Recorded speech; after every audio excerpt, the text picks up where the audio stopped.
Hello, ladies and gentlemen, and welcome to the finale of Season 7 of the Fantasy Log. I am James Phoenix. He's Jeff. Hi. And this is SummerSlam. Yeah, we're like a week late. We were at Power Morphicon last weekend, so sue us.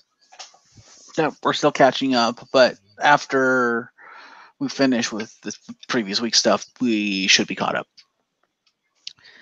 We'll be doing this tonight. Tomorrow night, after Monday Night Raw, we will be hosting our draft. So tune in for that.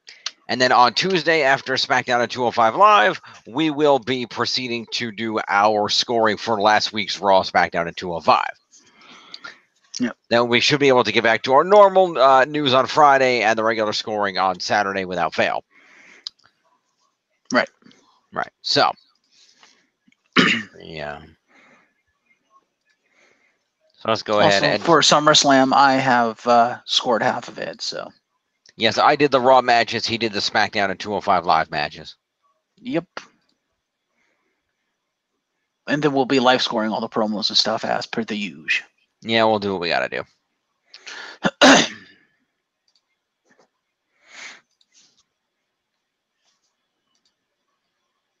So, 2-hour kickoff panel. Yeah, we'll get there. Hang on. Or, well, not kickoff panel, kickoff show. By that. Yeah. Where the fuck? Oh, okay, after this. There we go. That's what I want. Okay. Let's throw the scores up. See where we're at real quick. Absolutely. Why am I not getting over there? Let me screen share it. There we go.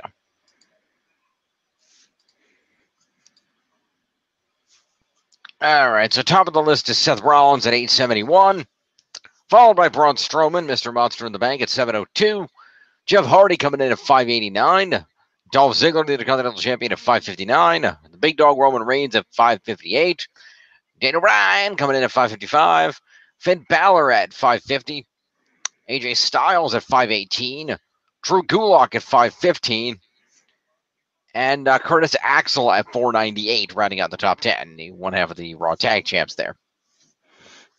Wow. What age do we live in that Curtis Axel is in the top 10? Well, he is the son of Mr. Perfect. Yeah, certainly not living up to the name, ever. Which is sad because I think he has the talent to do it, but let's be honest, since he debuted in WWE, he's been nothing but a jobber. Let's be honest here. Yeah. He is a former U.S. champion.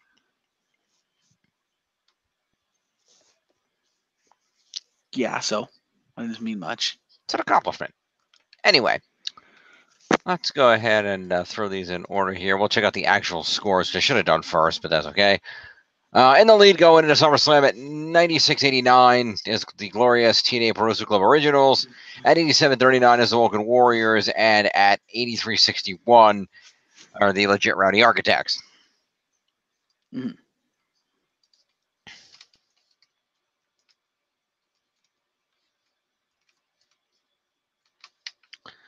What the hell date would that have been? It was the 19th. Yes. It was the Sunday we got back from Morphicon. Yep, all right. Let's go over here and let's see what we got. Close all these friggin' ads out. We have a 2-hour kickoff show. Yep, not that bad. Renee Young welcomes everybody to the kickoff show. She's joined by Hall of Famer Booker T, Sam Roberts, and David Otunga. Inside the arena, tonight's correspondents are Peter Rosenberg and JBL. Surprised JBL still has a job with WWE, because fuck him. Yeah, well. Also, I like Renee Young's new look. I like her with the longer hair and pulled back in a ponytail. Mm-hmm. Because she's kind of rocking the Lana look. A little bit. And I kind of like it. Okay. Dean Ambrose is a lucky guy.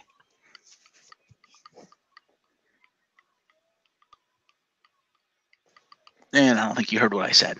I heard what you said. Because you didn't agree or disagree with that. Yeah. You look good. You did not hear what I said. What? I said Dean Ambrose is a lucky guy. Yeah. I didn't see the pre-show. Anyway. She showed up during the pay-per-view. They kept cutting back to the panel. They were there the whole show. I was only half watching it. You know this. Anyway. True. Then there's some videos promoting the card, showing us some feuds, blah, blah, blah. Miz and Maurice are shown arriving to the arena earlier today with a stroller with their new baby inside. Supposedly. Yeah, we're not going to give any promo for any points for that. Back at the kickoff panel, Booker T tells a story about how JBL used to mess with the Miz and kick him out of the locker room. Video packages. Aiden English approaches Rusev and Lana backstage, apologizes for his mistakes, and says he wants to be in their corner tonight, but they decline. Rusev says no, today is all about Rusev Day and Lana Day, and Rusev and Lana walk off as Aiden looks disappointed.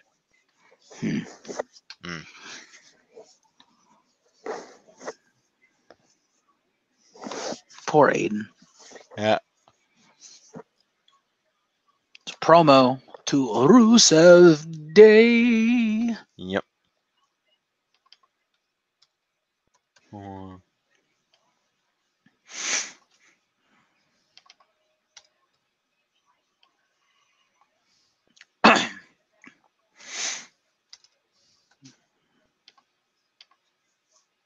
We go to the ring. Rusev and Lana take on Andrade Almas and Zelina Vega, with Almas and Vega gaining the win after Almas, who was not the legal man, distracted Lana from the apron, got a slap to the face, but this distracted Lana long enough for Zelina to roll her up. Go. Oh, shit, I forgot they were SmackDown. Crap, that's the one match I didn't score. Oh, for fuck's sake. I forgot they were SmackDown. I'm sorry.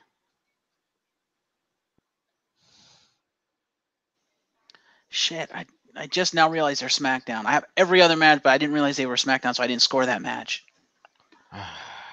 Wait a minute. 1, 2, 3, 4, 5.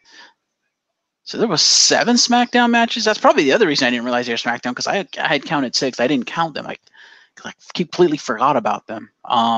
6 Raw, 6 SmackDown, and the 205 Cruiserweight Championship match.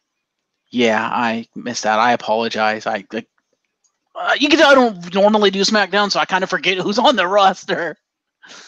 Shit. Well, you have the recap, right? So just quick score it. Really? What's the best we have?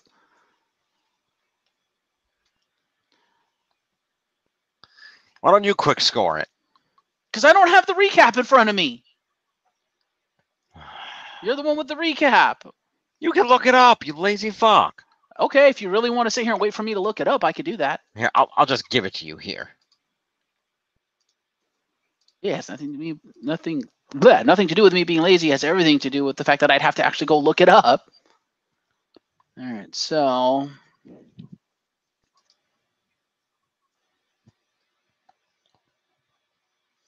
Well, while you're doing that, after this match, Hall of Famer Jerry the King Lawler joins the panel, replacing Sam Roberts. Booker T comments on Lana doing a spin-a-rooney, saying it must have made her dizzy and caused her to get pinned. He warns her not to try the spin-a-rooney at home. Paul Heyman then does an interview backstage where he says we're going to witness history tonight when Brock Lesnar finally gets rid of Roman Reigns once and for all. He reminds us of Lesnar's plan to become a 2-sport champion by winning in UFC 2, and says that Reigns won't come back for more after Lesnar beats him tonight, and that's not a prediction, it's a spoiler. Right. It's a promo to Paulus. Rusev, Lana. Life match. You don't need to do it out loud. How do I keep things straight? Well, you're on the air. You want to do it out loud, mute yourself till you're done, and I'm going to keep reading. Back up the panel, Lawler talks about how he thinks Paul Heyman is very obnoxious. We then cut back to general managers Kurt Angle and Paige from Raw and SmackDown, respectively, where Paige talks about how excited she is to be GM for her first SummerSlam. Baron Corbin stops by and tells Kurt to be sure he's on top of everything tonight and asks if he's prepared Lesnar's private locker room for him.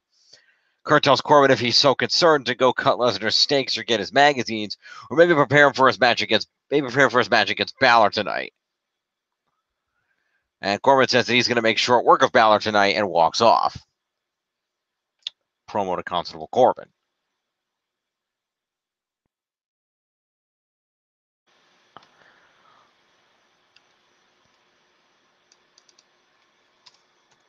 All right.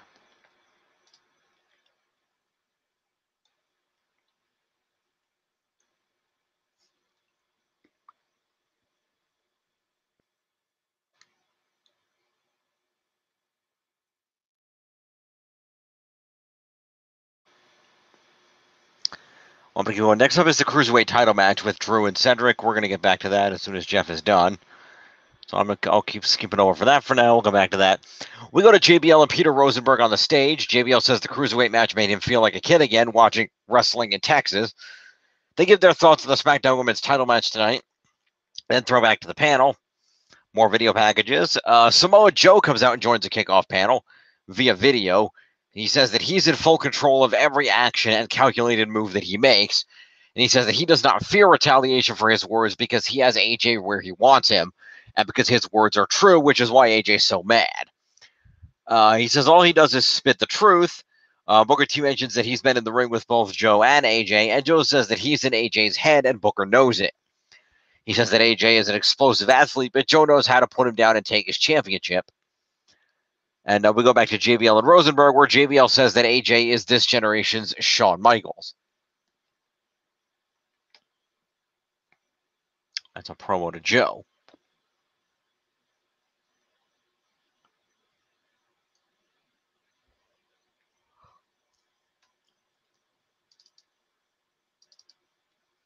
Hey, question. Yo. I didn't even think about this. Do winning teammates get more points for being on a winning pay-per-view team, or is it still the same 15? Nope, still 15. All right, let me total these up and we're good to go.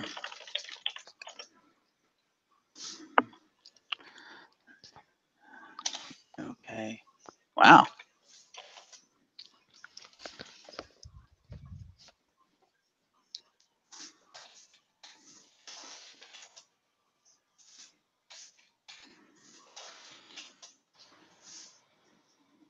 Okay, you ready? Yes, yeah. All right, so we're going to go back over to Rusev and Lana versus Andrade Almas and Zelina Vega. yeah, and this is a quick score, so it's not going to be as accurate as my other ones, but here we go. So let's go to Rusev Day. And he gets 5 for the match, 8 for the pay-per-view, 3 for countering whatever Andrade's high-risk move was. Total of 16 points to Rusev. All right. 16? 16. Okay, that's 440. Yeah. Continue. We'll go to Lana. 5 for the match, 8 for the pay-per-view, 3 for countering a big boot, 5 for moves with a bulldog, running knee strike, neck breaker, some sort of kick. Whoa. What? 8 for the pay-per-view match replaces the 5, not in addition to it. Really? Yes. Well, then I have to retotal everything. I didn't know that. I thought you got 5 for being in the match and 8 for making it a pay-per-view. No, the 8 replaces the 5. It always has. Okay. Well, I've never really scored the pay-per-view, so I didn't know that. So I have to see. That's okay. That means Rusev has 11 points, not 16. Okay. So he'll be at 335 then. That's also hilarious because that pretty much means for pay-per-views I could have scored even points to whoever the hell I wanted for whoever the hell I wanted, and you wouldn't have known any better. Yes.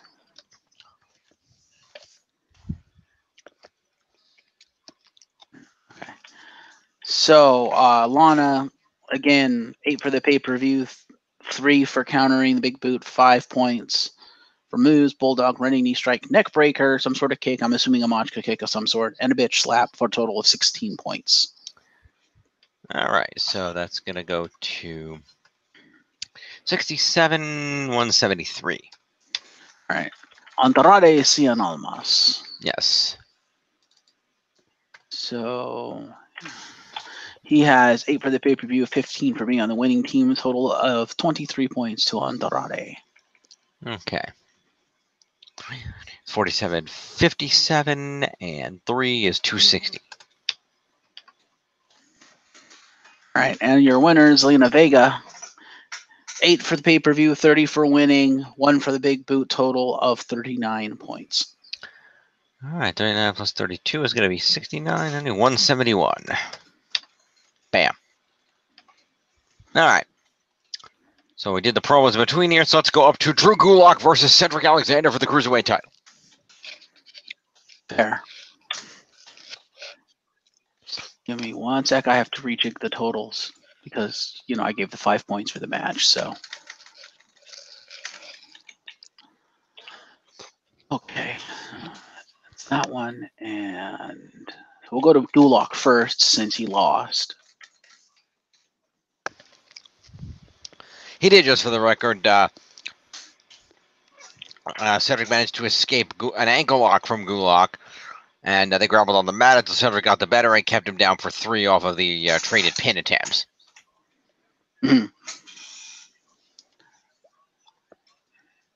Proceed. All right, so 8 for being in the pay-per-view. 15 points for countering a handstand, head scissors takedown, launching flatliner, springboard clothesline, neuralizer, and the running Spanish fly.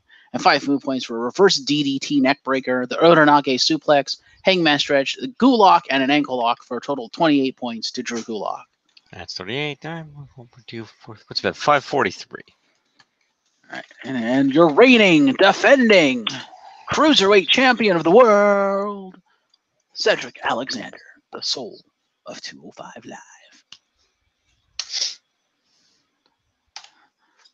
And he gets 8 for being in the pay-per-view, 30 for winning said pay-per-view, 20 for retaining his Cruiserweight championship, 12 points for countering 2 Gulaks, a hangman stretch, and an ankle lock, and 7 move points for standing dropkick, launching flatliner, somersault senton, apron kick, spinning back elbow, spinning back kick, and the running Spanish fly for a total of 77 points to Cedric Alexander.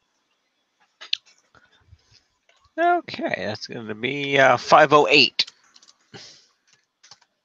Bam. And the top 10 for Cedric. Sweet. For now.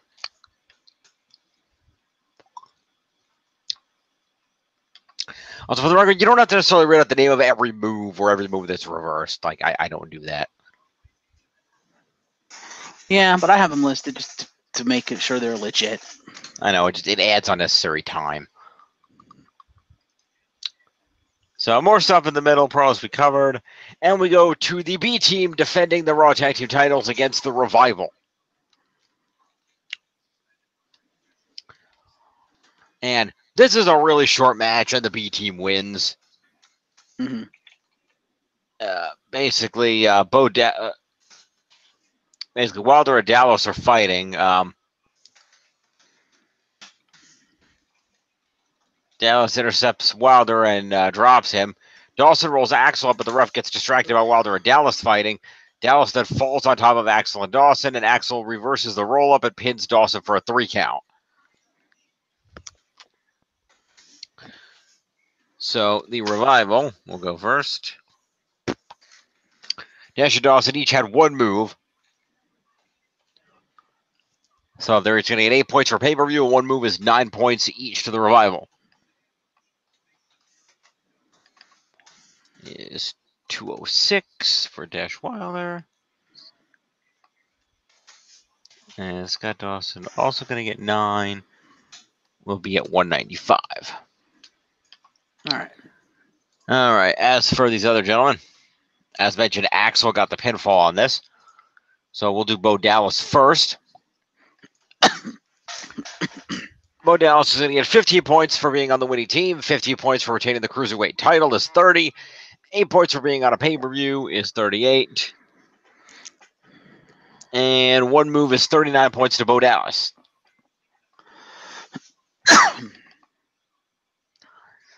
Is 96.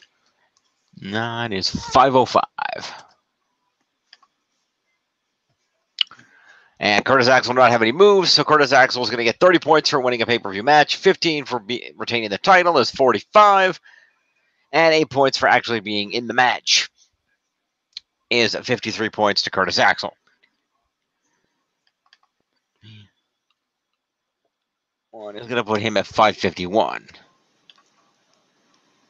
All right.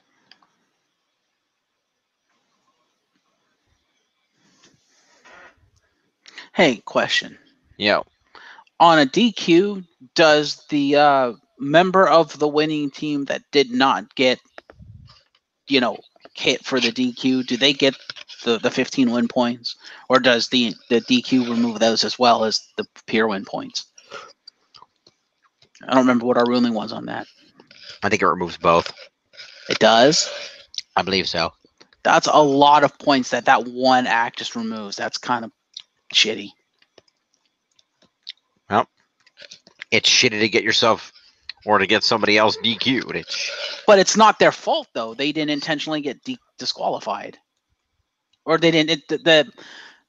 because they won due to disqualification, so how is that their fault? Why are they getting penalized for that? They're getting penalized because they didn't do anything to win. They won by default. They got their opponents pissed off enough to disqualify themselves. Yeah. I consider that doing something, but whatever. Well, it's always been the ruling. We're not changing it in the middle of a show, but we can certainly discuss it. Go. I have to rejig this. Rejig? The score. Okay. Because that affects total scoring. Rejig away.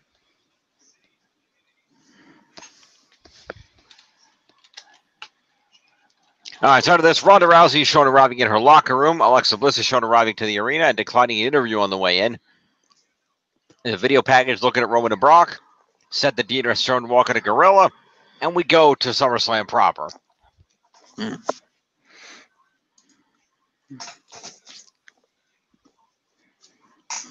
We got the intro video featuring Terry Crews. Walking through New York City, talking about what it takes to be successful. Good stuff.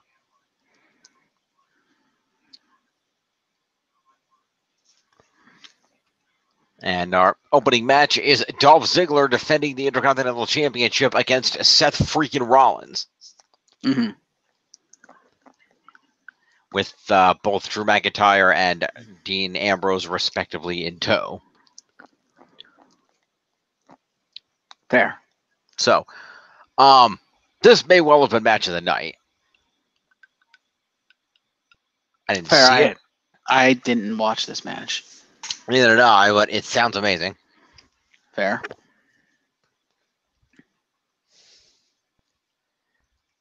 The match ends as Ziggler misses a super kick. Rollins rolls him up for a 2 count. They trade some pin attempts until Rollins manages to pick Ziggler up and hit the buckle bomb. Drew then gets on the apron, but Dean pulls him off and hits a dirty deeds on the floor, as Ziggler then eats a super kick and a curb stomp. And thus Seth Rollins again becomes your Intercontinental Champion.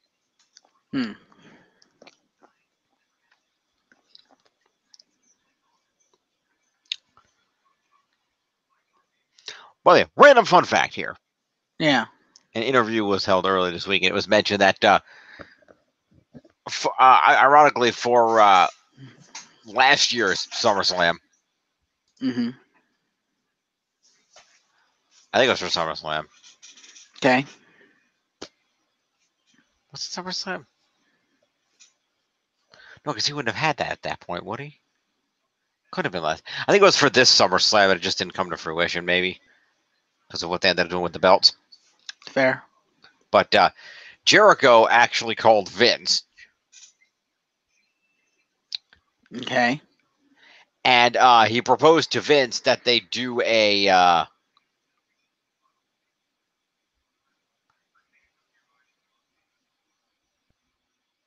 maybe it was for Mania. I don't remember. Anyway, for one event or another, Jericho proposed himself versus Rollins in an Intercontinental Champion versus Intercontinental Champion match. In which his IGPW Intercontinental title belt would be on the line, And the match would have ended in a DQ when whoever Rollins' next opponent for his belt would be got involved in the match. Right. Much as that ending would have been annoying, I would have liked to see that match. How about you? That would actually be pretty good. Yeah.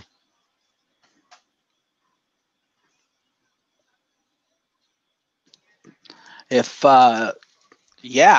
Vince would be willing to work with NJPW to get NJPW to allow that title to be, defended in WWE, that'd be interesting. Yeah.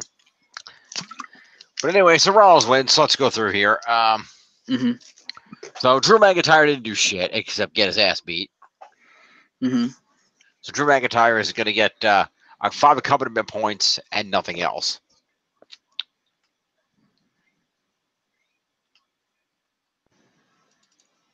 Actually, no, he interfered. He gets interference too. That I think of that. So he gets 11 actually. So he's going to go up to 408. Dean Ambrose is going to get himself the same 11 points, and is also going to get 1 dirty deed point. Will be 12 points to Dean Ambrose. All right. Leaving him with 17 points for the season. All right. Welcome back, Dean. As for the match itself, Dolph Ziggler lost. Remember, Dolph Ziggler will get 8 points for competing in a pay-per-view match. Right. And he will get a grand total of 13 points between moves and reversals, which is going to be 21 points to Dolph Ziggler. That's about 580. All right. And holy shit. Holy shit. Was this a Santa Claus match? Yeah, right. So Seth freaking Rollins is going to get 30 points for winning a match on a pay-per-view. He's going to get 40 points for winning the Intercontinental title. Is 70. He is going to get the base 8 for competing. Is 78. And I shit you not, Rollins is going to get a combined 22 move points. Wow. Which is going to put Rollins at a grand total of exactly 100 points. Wow. Putting him at 971 and firmly cementing his unstoppable position in first place for Season 7. Right. We knew that going halfway into Season 7.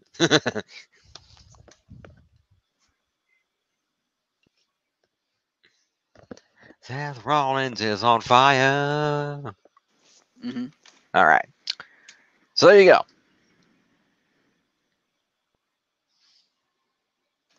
Yes. Yeah, Seth Rollins hit everything in his arsenal, some more than once.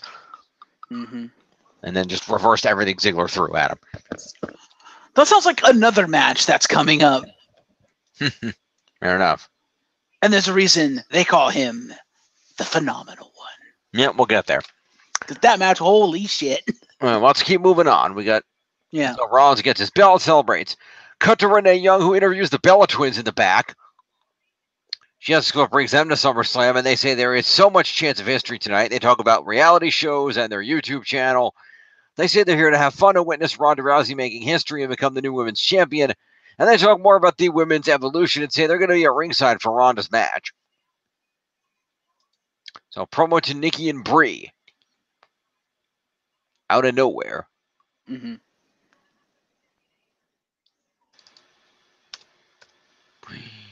and Nikki. Well, to be fair, Brie is there because Daniel Bryan is wrestling. Right. Nikki just had nothing else better to do because she's not fucking John Cena anymore. This is true.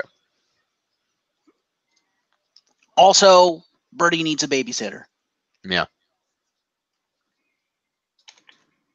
Run on, Anti-Nick. Also, they did have a purpose, as we'll see later on in the show. Yep. Moving on. If you'll be so kind. It's the Bludgeon Brothers defending the SmackDown Tag Team titles against The New Day. This match was actually a pretty damn good match. So we have Kofi Kingston deciding he's not going to hit anybody tonight, as we have Mr. Up, Up, Down, Down, and Big Wool going at it against the Bludgeon Brothers. And it's a pretty good back and forth. The Bludgeon Brothers actually fucking wrestle for once, which, holy shit. Like, actually seeing them actually wrestle was like, what? You have Harper pulling off, like, fucking slingshot moves and shit. You're like, where is this coming from? They've always been able to wrestle. I know, but slingshot. Literally, Harper does a slingshot senton to get into the ring, dude. Fucking Luke Harper. Yeah, he's done that shit. They don't let him do it often, but he's actually quite good at that shit. Yes, he is. And it's still amazing to see him do it just because of his size. No, they pull out all kinds of double team moves, and early on it looks like Xavier's the beat slut, and early on it looks like Harper Rowan are just going to dominate them, but Xavier just won't give up. Eventually tags in Big E and stuff, and Big E just fucking goes to town, like beating the shit out of them like they're nothing. And they finally get him on the ropes, and they even attack Kofi at one point for doing the New Day Rocks, New Day Rocks outside the ring to pump up the crowd and stuff. And Kofi eats a boot for his troubles. And eventually it gets to the point where the New Day looks like they're going to win. Like, they're just out wrestling the Bludgeon Brothers, which is impressive because the Bludgeon Brothers, as you pointed out and we've been pointing out, they can wrestle. And finally, Eric Rowan just gets pissed off, goes and grabs one of their hammers that's like, because they leave the hammers at ringside. He grabs it, gets in, and just fucking Triple H's Xavier Woods in the gut with it. DQ. And he goes to tee off against Xavier Woods, and Luke Harper stops him. He's like, no. And he takes the hammer from him, turns around, and fucking Triple H's Xavier Woods one more time for good measure. Yeah, because he hits Xavier Woods, turns around, and I think he hits Big E to knock him out the ring, and then goes back to work on Xavier, and that's when Luke Harper's like, no. Luke Harper injured himself. I heard about that. I couldn't really tell with the way he was holding himself. I couldn't tell if it was like a rib or an arm, but he actually really severely injured himself, which is why they dropped the titles on SmackDown, as we'll get to on Tuesday. Yep. But yeah, Harper done fucked himself up. He did. So your winners, the New Day via disqualification, and still your tag team champions, Rowan and Harper, for one more day. Yep. So, Kofi Kingston. Hold on just 1 second. Holding on just 1 second. Let's see. Let me know when you're ready. I'm trying to see.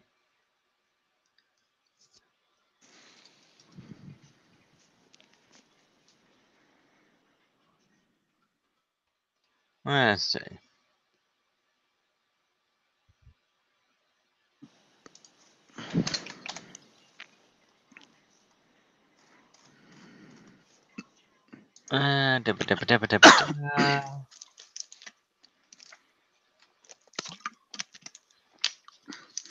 Harper and Rowan pulled out everything on the New Day. Like Harper was pulling out super kicks and gator rolls and drop kicks and shit, double teams. Yeah.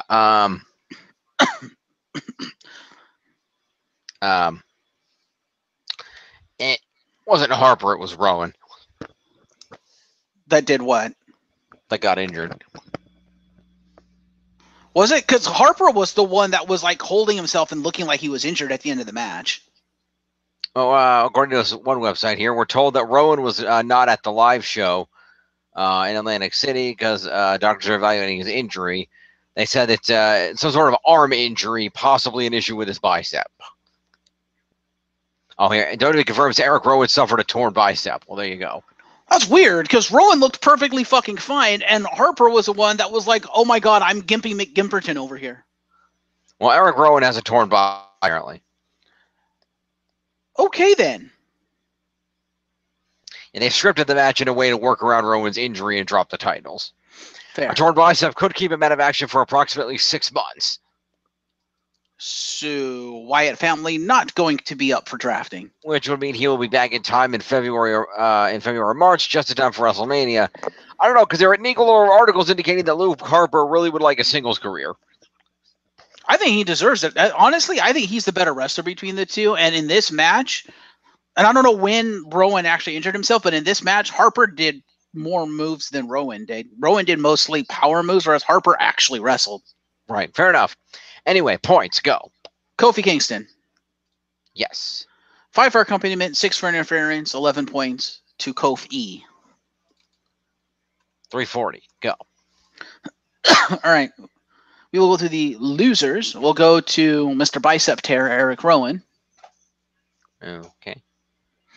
We have 8 points for a pay-per-view match, 15 for a retention, 3 for the hammer, 6 moves, and -4 for DQing himself for a total of 28 points.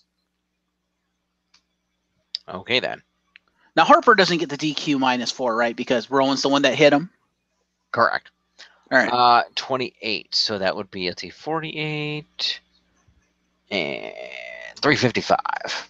Go. Yep. All right. So, Luke Harper. Yep. 8 points for being in a pay-per-view, 15 for retaining the tag titles, 6 for counters, and 11 moves for a total of 40 points to Luke Harper. Really? Yeah, Luke Harper was wrestling his ass off in this match. All right, well, 408 then. And I'm guessing he did it because I'm guessing about halfway through the match is probably when Rowan injured himself, so Luke Harper had to carry the match because obviously Rowan can't wrestle with a bum arm.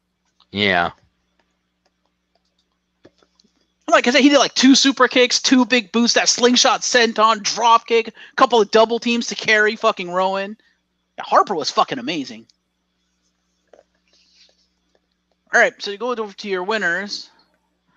Let's go over to Big E. Okay. We have 8 points for being in a pay-per-view, 3 for countering a double team, 7 moves, 18 points to Big E. Which puts Big E at exactly 400 points. Also, and credit to I don't know if it was the New Day or Xavier Woods specifically, but credit to them for creating a new tag team move on the fly, which I gave them a point for. Okay. Because Big E literally had, I think it was Harper on the apron, and he countered something and grabbed him into an Uranagi slam. Okay. And he's going to Uranagi slam him off the apron, and at the last minute, Xavier Woods came out of nowhere, jumped up, and backcrackered him as Big E Uranagi'd him off the apron. Nice. So they created the Uranagi slam backstabber. I was like, damn. So credit to them. And then, of course, speaking of Xavier Woods, Mr. Up, Up, Down, Down, we have 8 points for being in a pay-per-view, 9 for countering a whole crap ton of moves because he was, the beat slut, and 5 moves for a total of 22 points to Xavier Woods. 360 for him. Okay. All right. All right, Bludgeon Brothers are the champion. They continue beating the New Day after the bell. And then we have Braun Strowman versus Kevin Owens for the Money in the Bank briefcase. Braun. This was literally a 5-minute squash match. Okay, so he did bury Kevin Owens. Braun, I read that he buried him. Yeah, if Strowman loses any capacity, Owens would get the briefcase. So Strowman walked out, hit Owens with a bunch of splashes in the corner. Owens rolled outside and tried to run away. Strowman knocks him down. Owens tries to fight back, but Braun chokeslams him on the entrance ramp. Okay. And then throws him back in the ring and hits a power slam. Wow. Why did they just straight up bury Kevin Owens like that? I don't know. Like, whose wife did he fuck, dude? He's been getting buried for like the last season. What the shit? I don't know, but he just got destroyed. So Kevin Owens is going to get 8 points rather for showing up. Wow. Like, what, did he have an affair with Stephanie or something? Jesus Christ. No, as Triple H has proven, if you do that, you're liable to get better booking. not when the person in charge is Stephanie's husband. No, That's just far away for you to get pedigreed and kicked out the door. That too. Anyway. Wow, poor Kevin Owens. Jesus Christ, what the hell did he do? I don't know, but something. But anyway, that's 436 for him. And let's see, Braun Strowman is going to get himself 30 points for winning this pay-per-view match, 8 for being in it is 38, and 2 for the 2 moves that he hit, the choke slam and the power slam. And sorry, no, he actually had 4 moves. I lied. He had 4 moves. The splashes. Yeah, because 2 splashes. So therefore, Braun Strowman will have 4 move points, so that would be 42 points to Braun Strowman.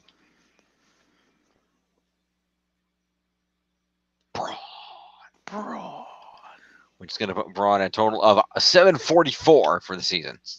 Fair. All right. Braun celebrates with his briefcase as Owens lays on the ground and is checked out by referees. Wow. Mm-hmm. Wow. What's that?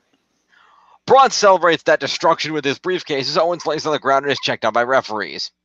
We then go to a video package for WWE's Don't Be a Bully campaign. Okay then, timing. Be a star kid, be like Braun, be bigger than everyone else so you could be a bully without being a bully. Exactly. Okay, so anyway, after that, we go to the SmackDown Women's Championship match in which Carmella is defending against both Charlotte and Becky Lynch, triple threat style. Yes, this is my contender for match of the night. It's between this and AJ Styles, and as I pointed to you, I think I would rate this match slightly higher than the WWE Championship match, if only because this one actually had a finish. Mm-hmm, mm-hmm. You know, it didn't end with Carmella taking a chair to both ladies. Yep. But this match was fucking fantastic. It had storytelling, it had really good wrestling. Carmella actually showed she could wrestle. Like, she was actually pretty good in this match. Cool. You know, I do have to agree with some of what people have been saying where, you know, WWE is like totally trying to book Becky Lynch like a heel because, spoilers, Becky Lynch actually turns on Charlotte in this. And for good reason, too, because it's like, you know, Charlotte, you're stealing my spotlight. I've worked hard to get up here. I've earned my way back up here. You come in and win one fucking match and get in this match, and then you come in and win? Fuck you. Yeah. And a lot of fans agree with that. And WWE apparently on SmackDown, and I didn't actually watch SmackDown, but apparently they had Becky Lynch come out, cut a promo on how the fans like weren't behind her and stuff like that. Like, they weren't rooting for her. Yet if you go back and watch this match, still New York, but still I kind of have to side with the fans here, because if you go back and watch this match, they're clearly and loudly chanting Becky's name the entire fucking match. Like, she's getting the biggest reaction the entire match, and especially when she assaults Charlotte, Becky's the one getting cheered and chanted for, not Charlotte. Yeah, Becky was also getting greatly cheered and getting huge reactions during the promo in which she was bitching about the fans not being behind her. I would also point out, as she's walking up the ramp, going backstage, looking all mean mugging and trying to be heel and stuff, the fans chant to her, "You deserve it. You deserved it." And it's like, they're firmly behind her. How are you cutting a promo that they're not behind you when they were clearly behind you the entire fucking match? What the hell? Like, WWE, what are you thinking? She is clearly the out-and-out baby face here, and you're booking her like a heel?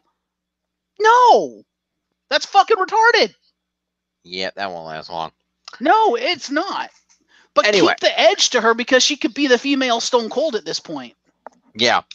But anyway, the match. So, speaking of Becky, we'll go to Becky first. Okay. She 3 for being in a specialty match, 8 for a pay-per-view match, 9 for countering moves, 12 moves because she did a lot of moves, and 4 for the post-match assault on Charlotte Flair for being a Flair, for a total of 32 points to Becky Lynch.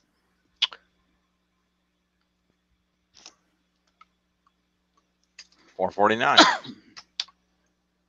All right. Then we go to former women's champion Carmella.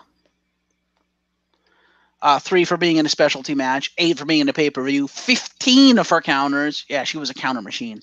And 13 moves. So yes, she pulled out quite a few moves here. Sounds like it. I gave 2 points for 2 taunt steals because she stole the Flair strut to mock Charlotte, and then she stole Becky's straight fire taunt to mock Becky. So I gave her points for that. Okay. Total of 39 points to Carmella. Cool.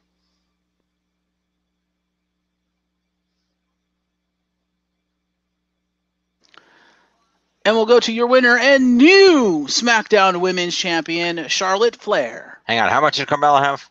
39. Okay, that's 98, 08, 18. And then another 9 would be 527. All right. And Charlotte Flair. Woo!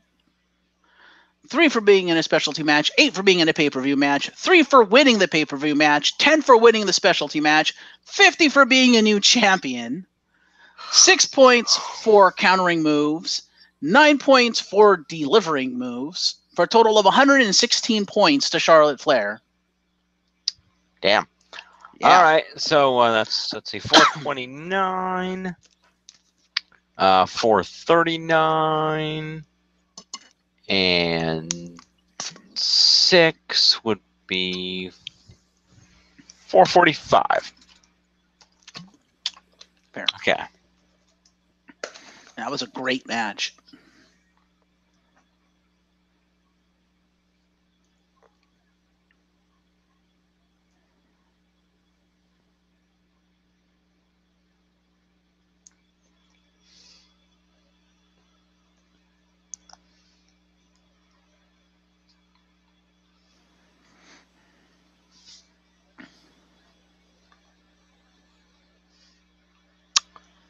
Okay.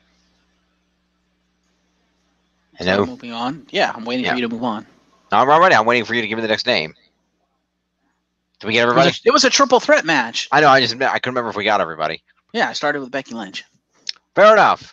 Charlotte is handed the belt after the match, celebrates the victory. Carmella cries and runs away. Becky hugs Charlotte and beats the crap out of her. Yep. And I think Becky turning on Charlotte was the loudest pop of the night. Yeah. Like, the fans were firmly behind Becky. I was like, wow, really? The women's match and the women's feuds are the ones getting the biggest pop of the night? What the hell? I mean, that's cool, but wow. Congratulations, ladies. I have to give you applaud for that. As well you should. Moving on. We see a video package on the history between Joe and AJ, and then we have the WWE Championship match between AJ Styles and Samoa Joe. This was a fucking phenomenal match. No pun intended. It was great back and forth. It really illustrated how well they know each other, you know, given the fact that they basically built TNA together. So that's how long they've known each other, and it shows in how they wrestle with like a lot of the whole crap ton of counters, dude. Holy crap. And just the fact that Samoa Joe was trying to bait AJ the entire match, playing up the heel thing, and neither one able to put him away. And Joe finally just takes AJ over the edge, which, by the way, I gave him pipe bomb for this. So when we get to his points, he has 5 points for this. Because when he said it, I was like, oh, god damn. Because literally, at the end of the match, he takes AJ, tosses him into the stairs, the steel steps, gets up on the fucking announcer's table, grabs a mic, because AJ's wife and daughter are in the stands for this, and turns to them, and he goes, hey, Wendy, I made you a promise Daddy was coming home. Looks like he's not, but I'll be your new daddy. And I was like, Jesus, Joe! Yep. So, do you think that should be pipe bomb? I thought that was pipe bomb worthy. Yeah, I'll give him that. So he does that. AJ, to his credit, and this is like kind of pure acting here, because you know in like the big action movies and stuff, when the hero goes badass mode and does the slow stand up with like the fire eyes. Yeah. AJ does that behind Joe off of the ground, just stands up and just glares at him. You're just like, oh shit, Joe's fucked. And AJ just runs, hops up onto the table, and just fucking tackles Joe off the table through the barricade. Into the timekeeper's area. No, not that barricade. Past the timekeeper's area into the crowd. No, I watched the hit. He hit him off the table, and it hit the side of the barricade that separates the timekeeper's area. Okay, fair enough. But still, he went through a barricade, so I give him OMG for that. But he goes in there, just basically beats the shit out of him, grabs a chair, smacks him with the chair, DQ, and just keeps smacking him with the chair until Dave Finlay comes out and takes the chair from him.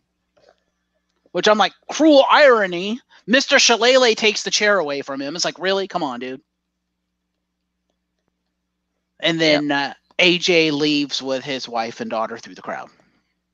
With his belt, too, of course. The ref gives him his belt.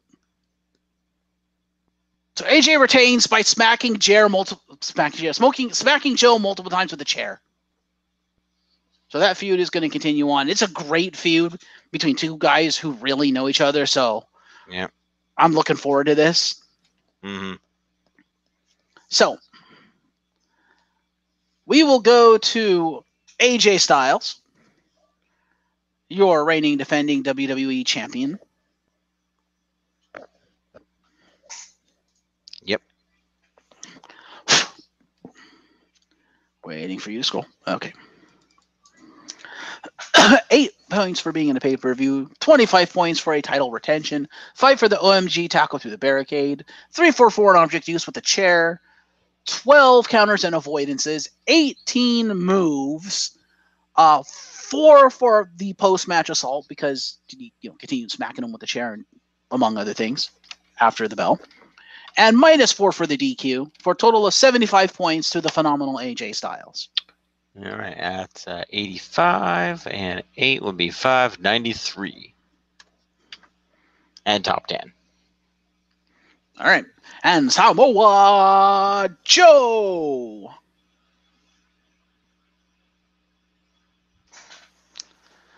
So, 8 for being in the pay-per-view.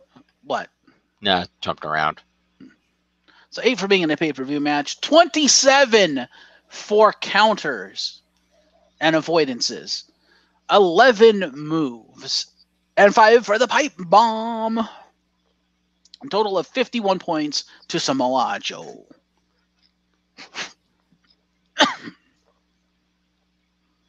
Yeah, this was a great match.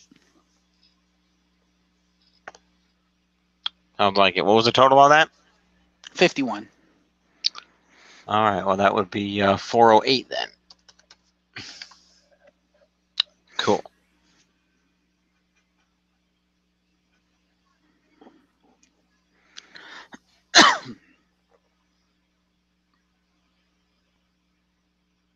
All right. Moving along. Ah. What was that? Yeah, that's something popping up. Sorry.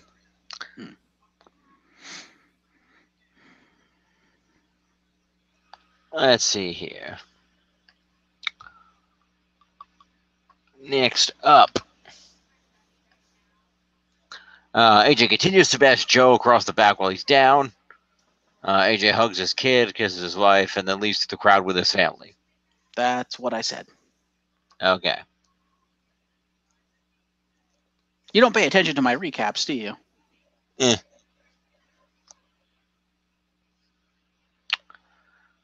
All right. Ladies and gentlemen, Elias.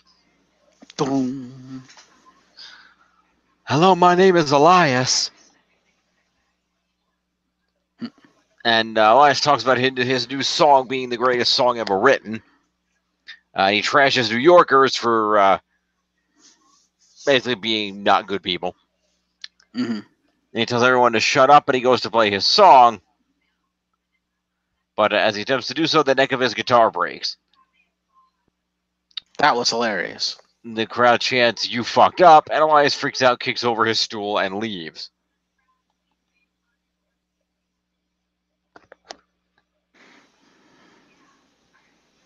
So 5 points to Elias. Yeah, pretty much. What does WWE stand for? Not Elias, because he doesn't wrestle. Ah. Like, his bits are funny, and they're great, but let's be honest, he's kind of a nobody. He's not wrestling at all. He's done almost nothing since he's come up. The most he's ever done is gotten into a title match that he was basically jobbed out in. Yep. It's true. Then, let's be fair, though. Everybody in that title match but Roman Reigns got jobbed out. Yeah.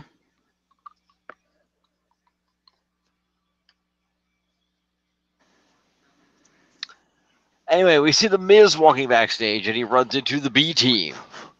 Raw Tag Team Champs. And, he says that he imagines they came over to wish him luck, but he says that he doesn't need it because he's better than Daniel Bryan, and makes the point that if back during the days when he was mentoring him at NXT, if Daniel Bryan had just listened to him, he might actually be successful like the B Team. And Miz says that if the B Team wants, they can go fetch his limo and celebrate for old time's sake. And says they're actually leaving right now to do some celebrating for their tag title win. Dallas says that they're not the Miztourage anymore, and they're rooting for Daniel Bryan. And they also added a joke about wanting to pitch their own reality show that they're going to call Total Fellas.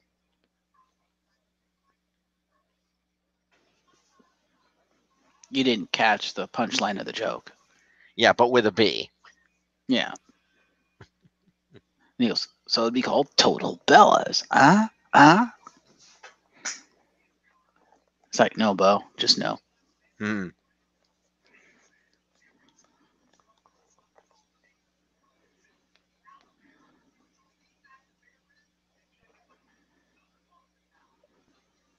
All right. And then we have ourselves a one-on-one match between Daniel Bryan and Dom Miz. Daniel Bryan, new contract confirmed. Mm-hmm. Because Daniel Bryan lost. Yep.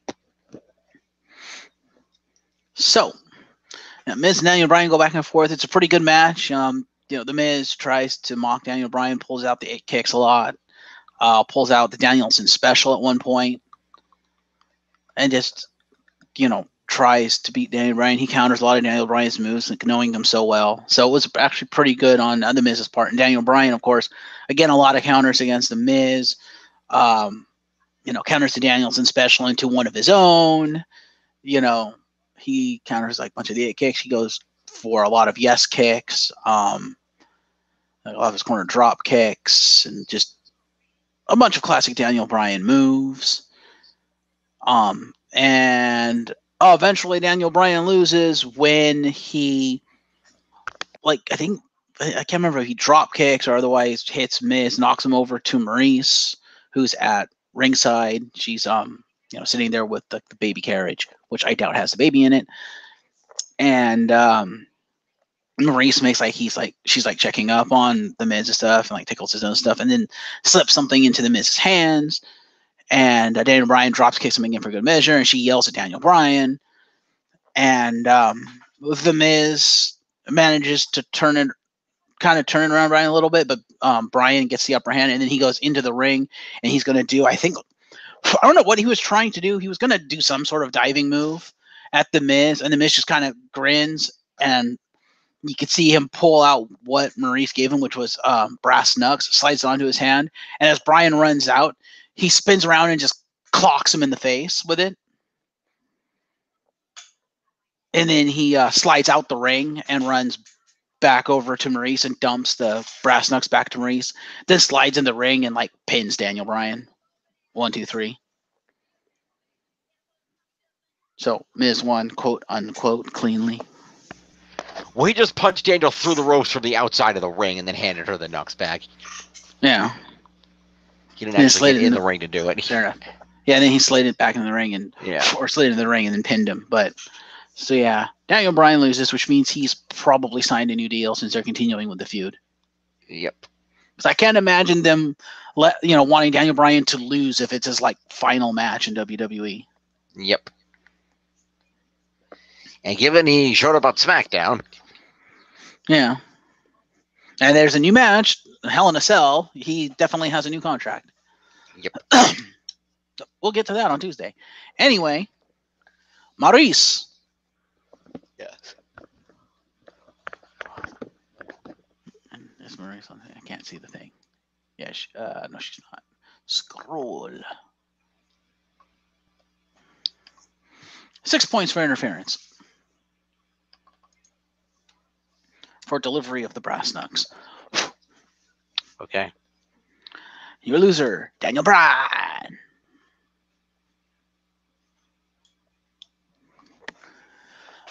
We have 8 points for being in a pay-per-view match, 24 points for all kinds of counters, 20 points for all kinds of moves that he countered into, for a total of 52 points to Daniel Bryan.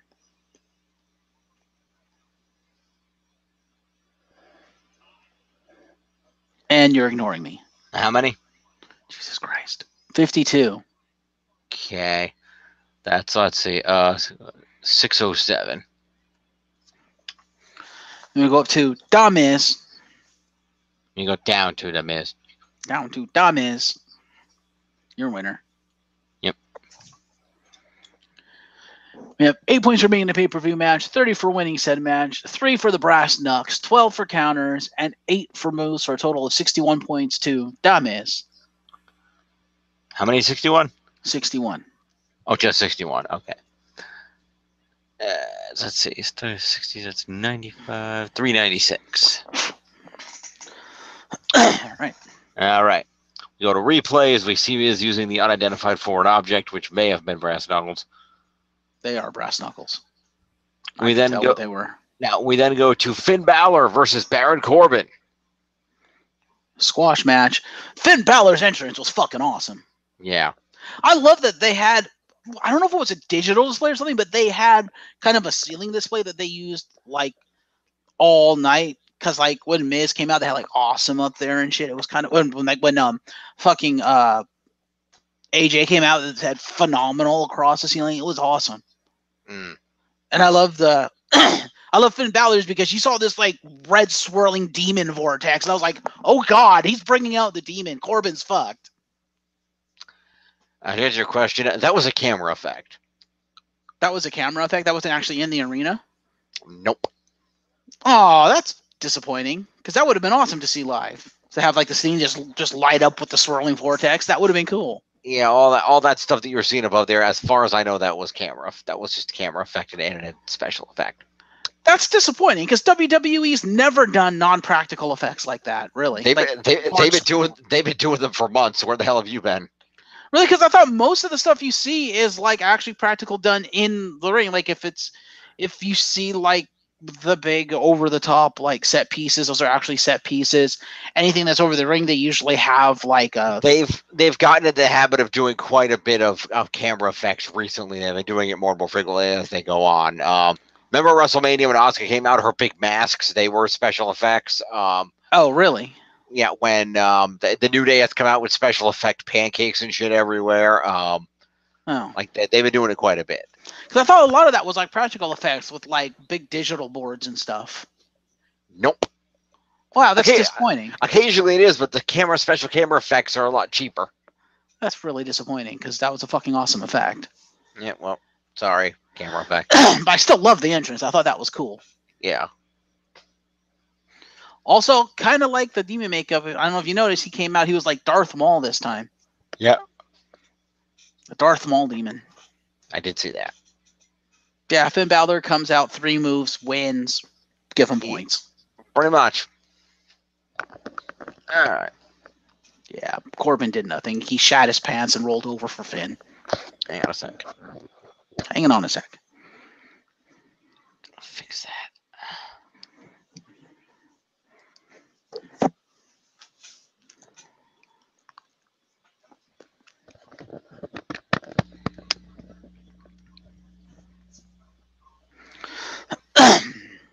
But yes, so Finn Balor wins. Yep.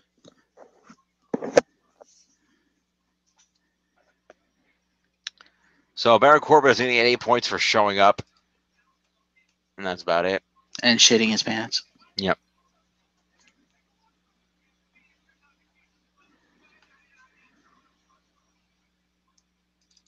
You heard him in the ring. He was shouting, "I didn't agree to fight the demon." True. Anyway, Finn Balor gets 30 points for winning a pay-per-view match. 8 for being in it is 38. And 8 moves is 46 points to Finn Balor. Mm-hmm. I put him at 596. Balor poses after the match. We go to Daniel Bryan in the trainer's office getting his head iced. Mm-hmm. Bray walks in and complains about Maurice, and Bryan says that he expects Miz to do that now. He says he didn't fight so hard to come back and just let someone like Miz win by cheating. Bray gives him a pep talk, and Bryan thanks her for that and tells her to go back out and enjoy the show. And she heads out. Promo to Bray and Bryan. Yep. Primo. Bray mode.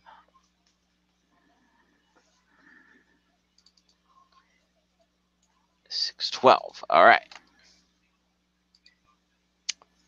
After this, we go back to the ring where Shinsuke Nakamura defends the U.S. Championship against Jeff Hardy. This was actually a better match than I thought it was going to be. Because I thought Jeff was supposed to be injured, but he looked pretty much fine to me. There was a lot of back and forth and a lot of countering on both sides. And at one point, there's a counter exchange, and Shinsuke goes for the low blow, and Jeff backs up and avoids it. He's like, not this time, Shinsuke. And there was a lot of twisted fates and stuff. And then comes a point, and I gave Jeff Hardy an OMG for this because somebody needed an OMG for it. And given the fact that Shinsuke did nothing, I gave it to Jeff. And that's when Jeff Swanton bombed the apron.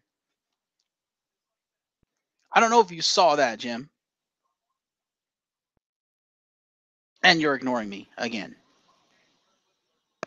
That was muted. Sorry, I did not see that, Jim. Yeah, because Shinsuke was like laying on the apron, and Jeff went up for the Swanton, and Shinsuke rolled out to the apron. And Jeff was like, "All right, well, I'll just Swanton bomb you on the apron then." And he went for it, and Shinsuke rolled out all the way, and Jeff just ended up Swantoning the apron itself. Ow.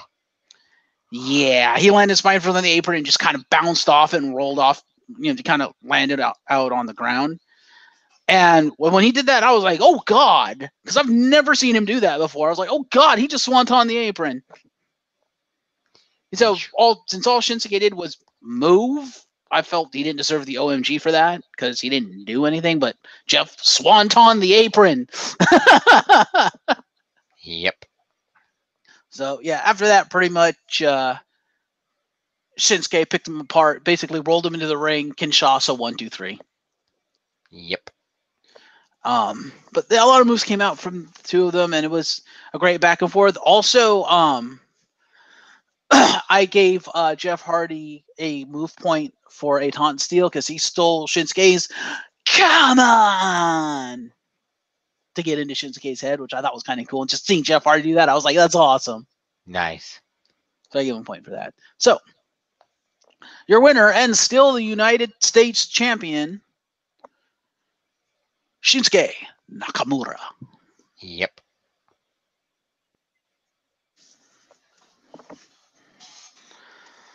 And then I hear voices in my head. They talk to me, or they counsel me. They talk to me. Whatever. Randy comes out. Yep. Did you give points? Not yet. Or you just recapping? Okay, just checking. Randy comes out. He walked in. He's like, and he sees Jeff dead in the ring after a fucking Kinshasa and spining himself on the apron. Yeah. And Randy walks down, stops at the ring, and is like, no, I'm not going to assault a man that can't defend himself. Turns and just leaves. Okay. So, yeah. And then Jeff Hardy gets up, like, what the hell just happened, and leaves himself. So, points. We go to the Viper, Randy Orton. 5 points for showing his face. Yep. We go to your loser, Jeff Hardy, the charismatic enigma. 8 points for wrestling in a pay-per-view, 5 for spining himself on the apron, 18 for countering a whole crap ton of moves, and 12 for delivering a whole crap ton of moves, for a total of 43 points to Jeff Hardy. Okay, then. Yep. Yeah, they wrestled the hell out of this match. It was actually a pretty good match. At 40 what? 3. Okay.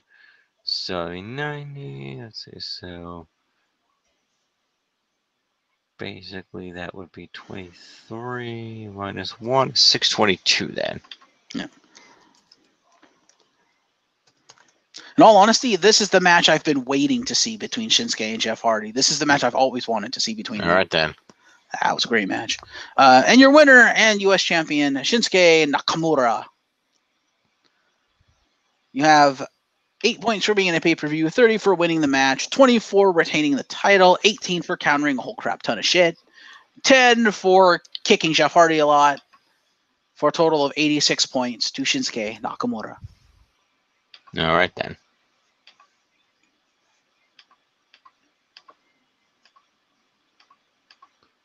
It's 558. Yeah. And Shinsuke had this really awesome move. I call it the 360-degree apron kick, where he basically ran back to the ring and jumped up and slid between the apron and the bottom rope and basically did a 619 and spun around and kicked Jeff Hardy in the face. Nice. Pretty cool, yeah.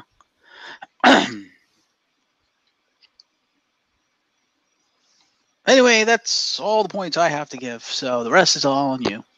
Yep. All right. Did we got Jeff Hardy, right? Yes. Okay, cool. I hope you gave Jeff Hardy his points. I should have. All right. Yeah. Very well. We see a video package to promote the next match. And then we have Alexa Bliss versus Ronda Rousey for the Raw Women's Championship. This was my most disappointing match of the card. Fair enough. Because Ronda didn't do anything. She literally came out MMA'd for like 2 seconds and won the match. I'm like, fucking really? This is supposed to be a title match. What the hell? Basically, Alexa tried to roll out for a breather and get away, kept getting caught. Picked Bliss up on her shoulders and slammed her down with a Samoan drop. She rolled back out. Ronda chased her around some more. Bliss hit a knee to the face and a punch, but Ronda just no-sells a damn thing, throws Bliss into the ring, punches in the corner, judo throws, another Samoan drop, and an armbar. Yeah, this match kind of pissed me off. Also, whoever keeps doing makeup for Ronda needs to fucking stop. She looks better without the makeup. Fair. The makeup was fucking ugly. That combined with the hairstyle that nobody likes, I'm just like, fucking no. Just stop right now. Stop right now. Just let her be Ronda Rousey. That's her best look. With the fucking, just the straight up ponytail and just base makeup like what she normally wears. Not this fucking smoky eye samurai wannabe makeup. It's like, no, that's fucking ugly. I'm sorry. What they're doing with her is fucking garbage, dude. Between that and just the fact that they're like, no, you're not gonna wrestle today. You're just gonna go fucking MMA her to death. I'm like, no. Let her wrestle. She's shown she can wrestle. Like, it's sad when her best match is against Stephanie fucking McMahon. Of all people. What the fuck, WWE? Mm-hmm. That is unacceptable. Yep. God, this match pissed me off. Well, somebody had to MMA. Brock sure as hell didn't. Well, she can MMA, just don't have her come out and make it an MMA match where she wins in 5 seconds. That's literally an MMA match. It's like, no, don't do that. Fair enough. Because you just completely buried Alexa Bliss, who's been your longest reigning women's champion. By doing that, you basically buried your entire women's division for Ronda Rousey. Because Alexa Bliss has literally gone through your entire Raw women's division to hold her title for that long. And then you just have Ronda come in like 5 seconds, she wins. You just buried your entire division, WWE. Good job.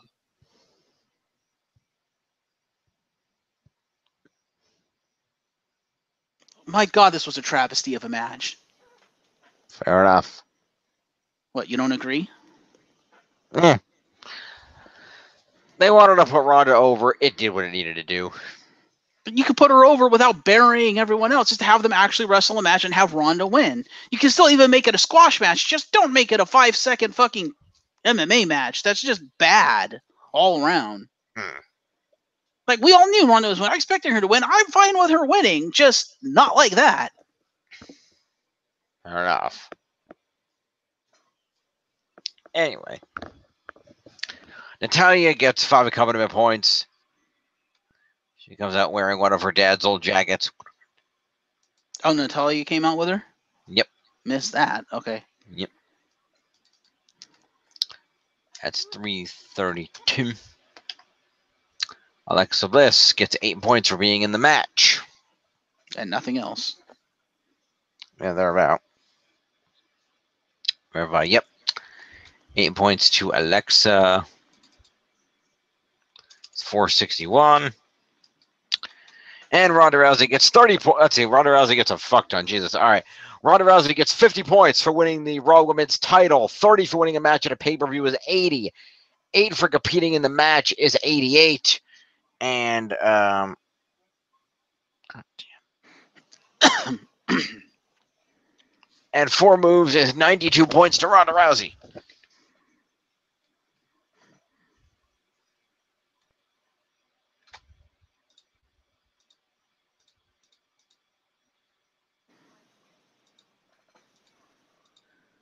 Which will put her at 279.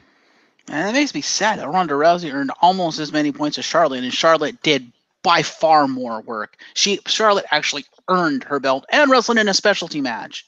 All right. Ronda celebrates in the ring. Natalya gets in and celebrates with her. The Bella twins get in and celebrate. Ronda hugs her husband at ringside. We move on.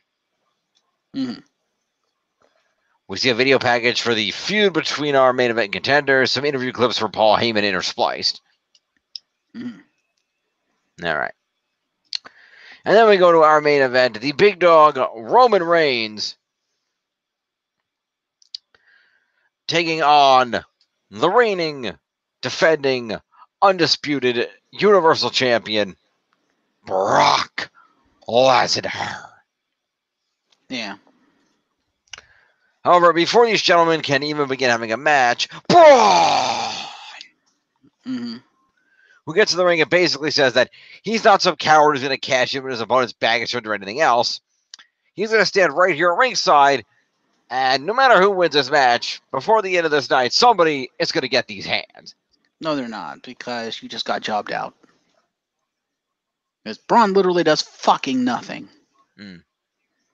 And fans are pissed. Yeah. And rightfully so. Yeah. And so Brock and Roman start throwing repeated attempts at their respectively very limited movesets at each other. The 5 counters of doom? Yeah. I will give Lesnar credit. I will give Lesnar credit on this one, though. At one point, Roman was throwing spears. Mm-hmm. Hit 2 of them, went for a third. As he connected with Brock on the third, Brock pulled him down, guillotine choke. I thought he pulled him down into a Kimura lock. Recapper says guillotine choke, but it's a point either way. Fair. I'm trying to remember because I thought it was Kimura lock, but it could be a guillotine. Yeah. Anyway, so that was cool. There were spears, Superman punches, suplexes, F5s. The whole shebang. Yeah, there were some damn good counters at this event. Yeah, at one point, Reigns went for another spear on Lesnar. Lesnar moved out of the way, and Reigns went flying through the ropes and hit Braun Strowman by mistake. Yep. Strowman got Braun did fuck all. Yeah, Strowman got to his feet, and Lesnar decided that this was a good opportunity to capitalize on and protect himself post-match, and proceeds to F5 Braun Strowman on the ramp. Mm-hmm. Lesnar then throws Strowman's briefcase up the ramp so that he'll have to go get it in order to cash it in. But unfortunately, Brock gave a little too much recovery time to his opponent as he gets in the ring and immediately eats a spear and loses the Universal title.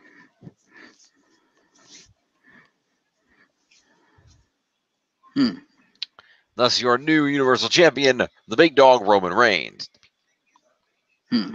So, Paul Rush is going to get accompaniment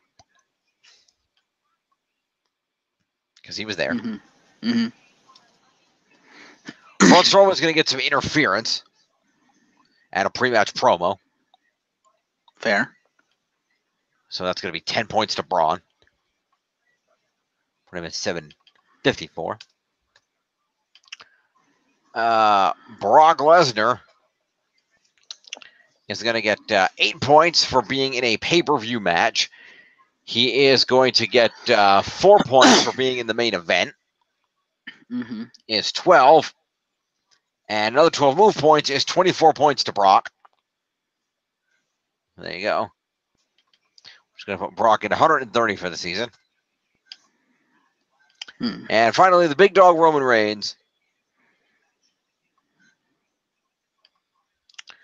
Let's see here. Roman is going to get 50 points for winning the Universal Championship. Roman is going to get 30 points for winning the match, is 80. He's going to get 9 for being in and winning the main event, is 89. He's going to get 8 for competing in a match, is 97.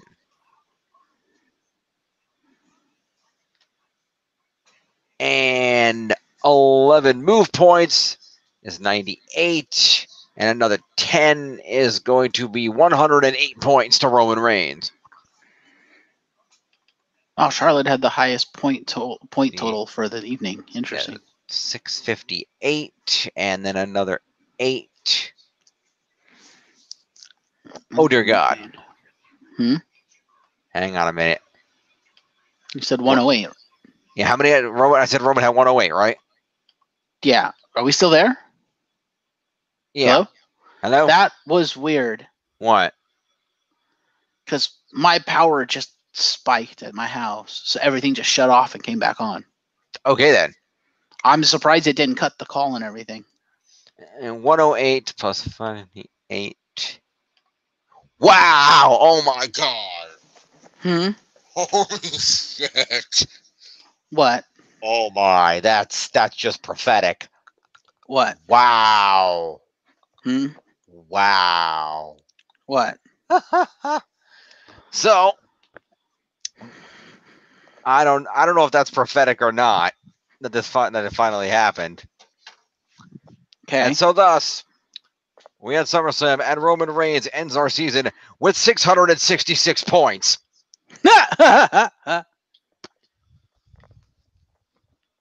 Dun, dun, dun, dun. Dun, dun, dun, dun.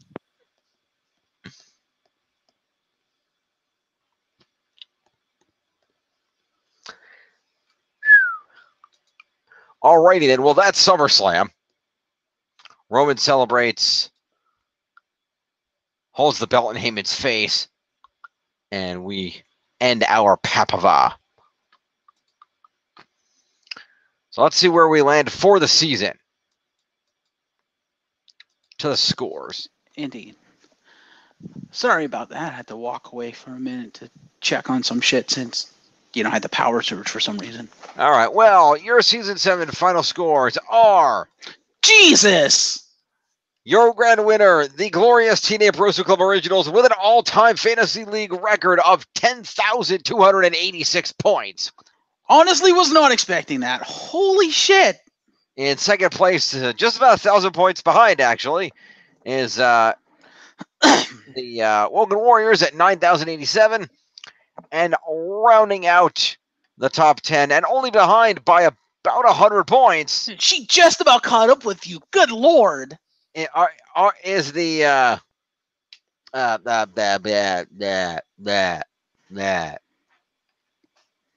Legit Rowdy Architects at 89.17. Yeah. Fucking Seth Rollins and Ronda Rousey paying dividends here. Yeah. Jesus. And doesn't she have The Miz as well? She does. And the Miz and Marisa, like the Miz paying off dividends. So there you go. I'm assuming then there's no point to awarding other superstars then, because the score is just the only thing it could potentially affect is you and Tiff, but Yeah, let's take a look at the main table here. Let me do a real quick shebang here. Boop. because there's a lot of points there that could affect who's second and who's third. I didn't know if you wanted Let me just see here. Yeah, right now there's 219 points down here, not counting the few people that are interspliced like the Bellas that have some points too. Yeah, and let's not forget people who are actually on the roster who are not on anybody's roster, but they're on the active roster up above too. So it's not just those points. There's more points than that. That's what I just fucking said. Oh my god. Now you know how it feels. Anyway. So yeah, there's more than enough to actually affect the outcome between you and Tiff. I don't know what you wanted to do about that, if anything, or if you just want to let it go.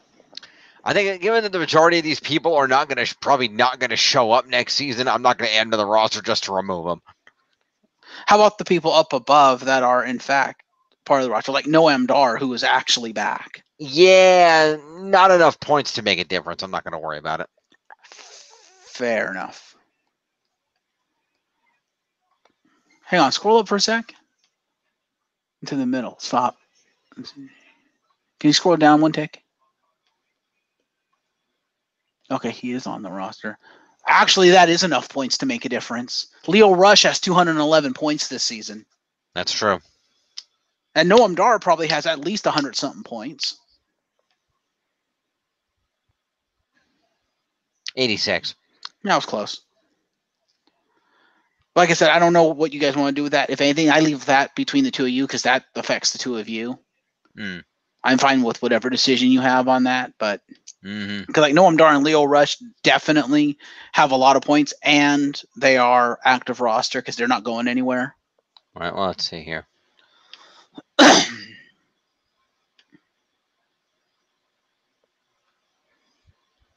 Okay, well, these are all the non-aligned people. The ones that have points are Bree has 10, Dean has 17. The big one is Leo Rush, who has 211, and then Maurice has 19. Dar has 86, 5 for Nikki, and that's about it. Yeah, so Leo Rush and Noam Dar are the two big ones, and those are the ones that could affect the outcome of this thing.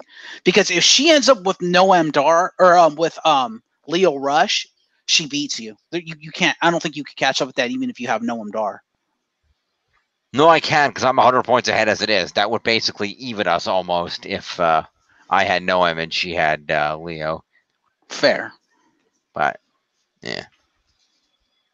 I'll chat with her and see what she wants to do. I'm not going to worry about it right now. That is fair. What I'm going to worry about is the leaderboard.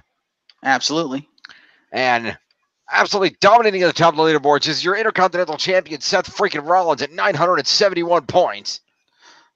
By the way, your mission for the next video is to go back and look at the other leaderboards and see if Seth Rollins is the highest ever single superstar in the history of the log. I'll do it right now. Okay. Because I think he is, actually. Might be. Because I think, to date, I think the highest was at like 700 something, and I think that was AJ. All right, well, let's see. We'll take a look. All right, let me put these in order. Let's see. All right. The season 6 high scorer was Braun Strowman at 700 even. Okay.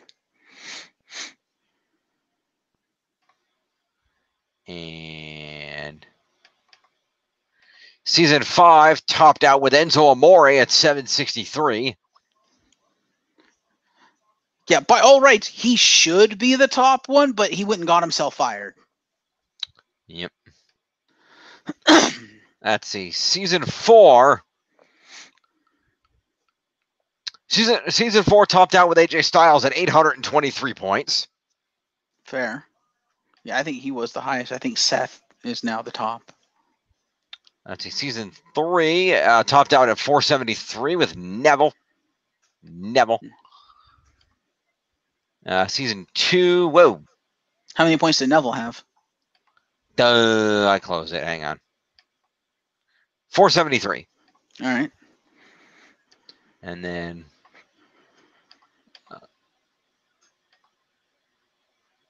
what the hell?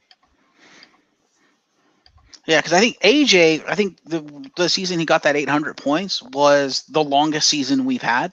I think that's why he got so many points. And that's impressive that Seth just crushed that.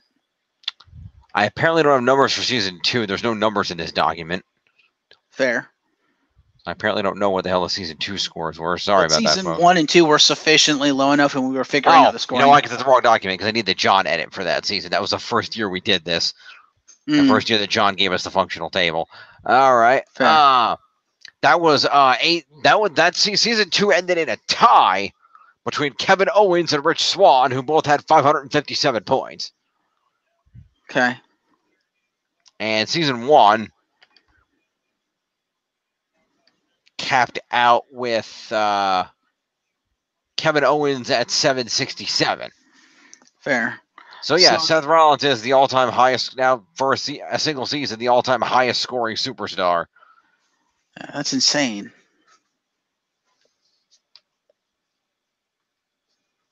All right, let's look at the rest of the leaderboards. Yep. In second place is Mr. Monster in the Bank, Braun Strowman at 750. You gonna show it to us? It's up. No, it's not. Yes, it is. No, it's not. I'm looking at your beard, at your mustached face. Well, I don't know why it closed down. Now it's up. All right. Second place is the Mr. Monster in the Bank, Braun Strowman at 754 points. Mm-hmm. Followed by the new Universal Champion, Roman Reigns, at 666 points. Jeff Hardy coming in at 622 points in fourth place, followed by Daniel Bryan at 612 in fifth. Sixth place is Finn Balor at 596 points, just a few ahead of the WWE Champion AJ Styles at 593. Dolph Ziggler, the former Intercontinental Champion, holding in there at 580 points, followed by the U.S. Champion Shinsuke Nakamura at 558 points. And eking in there and managing to hold on to his 10th place spot through SummerSlam is one half of the Raw Tag Team Champions, Curtis Axel, at 551 points. Nice. That's a good spread. Quite.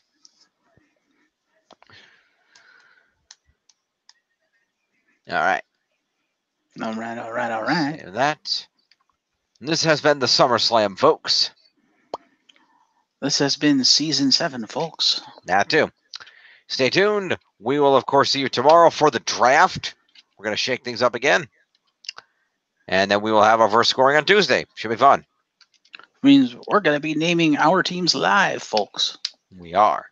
We don't have a choice. We don't have time not to do it live. Yep. All right. We'll see you then. Jeff, thanks for being here. Absolutely. Peace. Let's try that again. Peace. We'll see you next time. Yeah.